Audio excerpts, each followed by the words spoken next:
And pangalawa ho, na tanong ko ay para kay Mr. Cesar Villanueva. Sir, you presented a while ago regarding dun sa income ng iba't ibang mga countries, particularly dun sa Europe.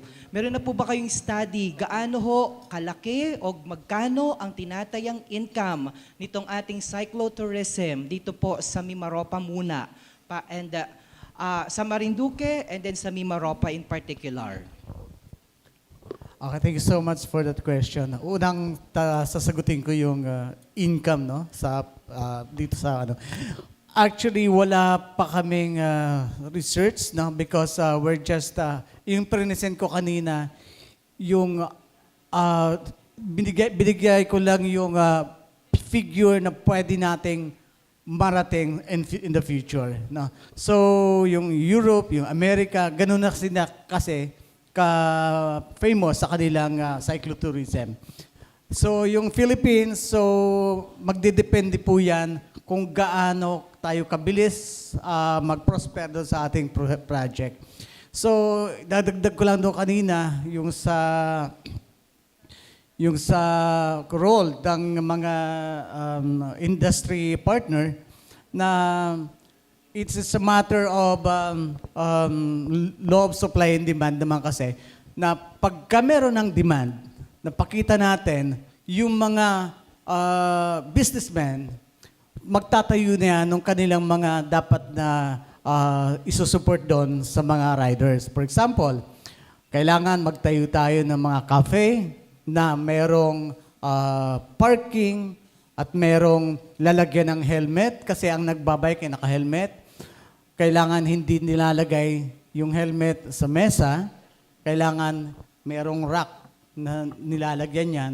So para pakita natin na ganun tayo, gayon natin nire-ready yung pagdating ng mga siklistang turista dito. So, isa pa doon yung tinatawag ni Sir Benedict kanina na yung massive, no? Parang maramihang pagpunta ng mga cyclists dito. Kailangan po, darating ang araw, maghandaan po ng ating executive, ng ating legislative ng probinsya, yung tinatawag natin, wala pong mass tourism na mangyayari dito. I-regulate po natin yan. So, it's a trial. Magkakaroon po tayo, habang tumatakbo po ang package, ang pagbentahan ng mga packages, makikita po natin yung mga loopholes na dapat po nating i-improve. Yun po, yun po. By the way, I would like to acknowledge, kasama po natin pala dito, hindi ko nasabi kanina, yung ating ambassadress of Philippine Motorcycle Tourism, si Ms. Jet Li. So, gusto daw niyang mag-bike, so hindi lang pagmumotor.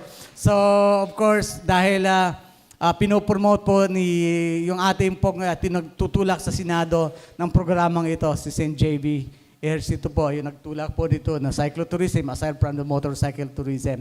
So, yon, sabi ko, Jet, sama ka, and then subukan mo mag-bike. Pero nagbabike naman daw po siya. Kaya lang, tingnan natin, baka suluhin mo na yung pagiging ambassadress ng cyclo tsaka ng motorcycle tourism. Thank you so much. I thank you, Sir Cesar. Nasagot ka ba? Nasagot ka ni Sir Cesar? Yung mga bike parking spaces po, available na po ba yung ating mga partner establishment? Masasagot po yan ng ating mga nag-organize kung paano po ang coordination nila doon sa mga establishment. By the way, tinatawag po natin yung mga establishment na yun na riders-friendly establishment. So, kailangan po friendly sila sa mga establishment. At ganoon din, yung mga rider, that friendly din sila doon sa mga establishment.